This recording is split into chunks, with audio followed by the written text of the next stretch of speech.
ঈদের চাঁদ দেখে একটা দোয়া পড়লে মনের সকল আশা পূরণ হবে। ঈদের চাঁদ আমরা অনেকেই দেখি না, দুঃখজনক হলেও সত্য, আমরা ঈদের চাঁদ দেখতে চাই না। বর্তমানে এমন একটা পরিস্থিতি হয়েছে, আমরা ঈদের দিনে অথবা রমজানের সময় যখনই চাঁদ ওঠে আমরা ফেসবুক নিয়ে পড়ে থাকি, টেলিভিশনের সামনে বসে থাকি যে হেলাল কমিটি যারা আছে তারা যখন চাঁদ দেখার কথা বলবে তখন আমরা ফেসবুকে পোস্ট করে দিব, ফেসবুকের মাধ্যমে জানতে পারবো।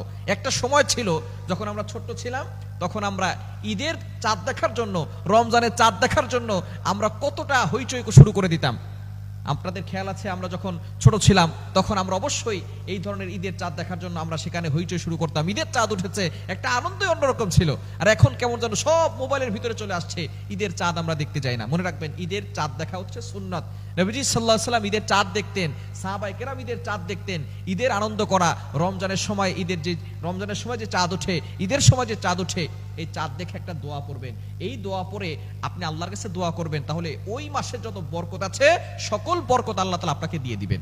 অবশ্যই এই ঈদের রাত অর্থাৎ যেদিন ঈদ হবে তার আগে চাঁদ ওঠার পরে যে রাতটা, এই রাতে কিন্তু দোয়া করলে দোয়া কবুল হয়। অনেকে বলেন, হুজুর দোয়া করছি দোয়া কবুল হচ্ছে না। এই ঈদের রাতে দোয়া করলে দোয়া কবুল হয়, কিন্তু দুঃখজনক হলেও সত্য, রমজানে আমরা বেশি বেশি ইবাদত করার পরে দেখা যাচ্ছে যখন ঈদের চাঁদ ওঠে সাথে সাথে শয়তানকে ছেড়ে দেওয়া হয়, আর মানুষগুলো বিশেষ করে যুবক যুবতী যারা আছে, এতদিন যারা নামাজ পড়েছে, আল্লাহর ইবাদত করেছে, তারা সব টুপি পাঞ্জাবি খুলে তারপরে তারা ডিজে গান, খারাপ কাজের সাথে তারা লিপ্ত হয়ে যায়। খবরদার এটা করবেন না। ঈদের চাঁদ দেখে একটা দোয়া পড়বেন, ঈদের চাঁদ দেখা সুন্নাত, একটা দোয়া পড়বেন। দোয়া হচ্ছে আল্লাহুম্মা আহিল্লাহু আলাইনা বিল আমনি ওয়াল ঈমানি ওয়াস সালামাতি ওয়াল ইসলামি ওয়াত তাওফীকি লিমা তুহিব্বু ওয়া তারদা রব্বি ওয়া রাব্বুকাল্লাহ।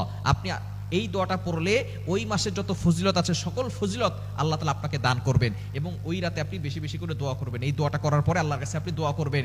রাতের বেলা বিশেষ করে ঈদের দিন আমরা অনেকে দেরি করে ঘুম থেকে উঠি, সারা রাত ধরে আমরা গান বাজনার ভিতরে লিপ্ত হয়ে যাই, ঢোল তবলা নিয়ে, ডিজে গান, তারপরে ব্যান্ড পার্টি নিয়ে আমরা পড়ে যাই যে আগামী দিন কিভাবে যাব, কোথায় ঘুরতে যাব, কোথায় আমরা বিভিন্ন ধরনের আয়োজন করব, অনুষ্ঠান করব, এটা নিয়ে আমরা ব্যস্ত হয়ে পড়ি। কিন্তু এই রাতেও কিন্তু দোয়া করলে দোয়া কবুল হয়, এটা আমরা অনেকেই ভুলে যাই। শয়তানকে ছেড়ে দেওয়া হয়েছে, শয়তান যদি বিজয় হয়ে যায় তাহলে কিন্তু রমজান আমাদের ব্যর্থ হয়ে যাবে। খবরদার, রমজানকে ব্যর্থ করবেন না, কেননা এই বছর আপনি রোজা পেয়েছেন, সামনের বছর রোজা আপনি নাও পেতে পারেন। এবছরে একসাথে অনেকে তারাবি পড়েছেন, একসাথে অনেকে ইফতার করেছেন, একসাথে অনেকে নামাজ পড়েছেন, হতে পারে সামনের বছর আপনি হয়তো কবরবাসী হয়ে যেতে পারেন। সুতরাং অবশ্যই রমজান পরের সময়টা হেলায় খেলায় নষ্ট করবেন না। ঈদের সময় ঈদের চাঁদ দেখবেন, ঈদের চাঁদ দেখার পরে যে সুন্নাতগুলো আছে সেগুলো আদায় করার চেষ্টা করবেন, হারাম কাজ থেকে দূরে সরে আসার চেষ্টা করবেন, হালাল কাজ করার চেষ্টা করবেন, সকল ধরনের অন্যায় কাজ থেকে দূরে সরে আসার চেষ্টা করবেন। রমজান আমাদেরকে এটাই শিক্ষা দেয় যাতে করে আমরা তাকওয়াবান হতে পারি। আল্লাহ